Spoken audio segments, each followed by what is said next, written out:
Kia ora koutou and welcome to Merchant's Cove in about 3 minutes, review copy used. It has a solo mode. It's a game for 1 to 5 players, playing time is medium to long, and it's a moderately complex game. In Merchant's Cove, you take the role of one of many different merchants, readying goods for the sailors and scoundrels who visit the docks. Can you handle your store better than your rivals and produce the most in-demand goods? The game ends after 3 full rounds of play. A round ends after each player reaches the end of turn marker. This is accelerated when all boats have docked at the wharf. The winner is the player with the most points, and you mostly get those by selling goods to the right customers. Set collection. As well as matching goods to customers, you also want matching cards as well. Asymmetry. Each player has a unique way of making goods. Action selection. Each turn you will take a different action on your board. Player turn. Each player grabs one of the different shops and reads their separate rulebook and sets up their shop accordingly. Each action in the game costs time, and you move forward on the clock to show that. The active player is the player last on the clock. When player markers are stacked, the top player goes first. When the time marker reaches one of these symbols, grab a meeple from the bag and place it in any boat. Once a boat is full, you can choose one of the 4 docks to place it at. Once 4 boats have docked,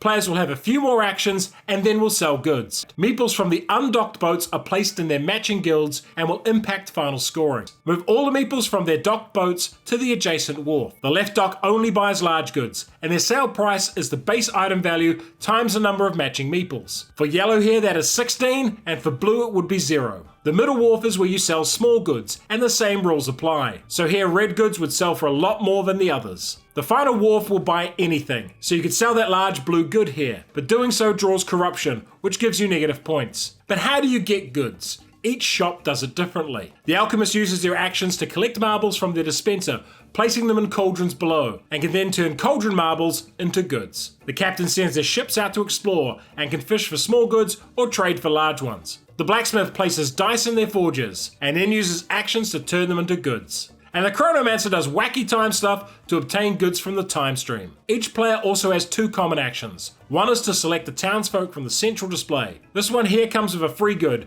but also negative points from the corruption symbol. Townsfolk go to your apprentice sideboard, and the other action you can take is to activate all of them. Only the actions with townsfolk take place, and each player has different powers on their sideboard. Why would you like this game? Merchant's Cove is a medium-length Euro game that will appeal to people who want to experience different playstyles within the same game. And your enjoyment of Merchant's Cove will hinge on whether you think the different shops and their different mechanics are a blessing or a curse. The game has expansions including an innkeeper who rents beds, a dragon farmer, and an oracle who plays a roll and write game while casting runes. You also never have enough time on the clock to do everything that you want, forcing you to plan and make tough calls. And it's simply a stunning looking game. The best thing about this game is the vision behind it. I admire the ambition driving asymmetric designs like this. However, I'm not sure the main board gameplay is strong enough to hold my attention long enough to master all the factions. And while there is some interaction on the main board with the boats, most of the game is spent on your own board. And as they are all unique, it can feel like multiplayer solitaire. And because each player is using different rules, game start is slow as people read about their faction. And it's hard to troubleshoot rules without knowing all the factions well. For a more involved game about shipping goods, try Le Havre. And for another asymmetric game, this time about forest violence, try Root. Merchant's Cove, a smorgasbord of game mechanics. 3 Minute Board Games does not do paid content. Please keep us independent by supporting us on Patreon. And if you enjoyed this video, hit the notification button, like, share, and subscribe to the channel.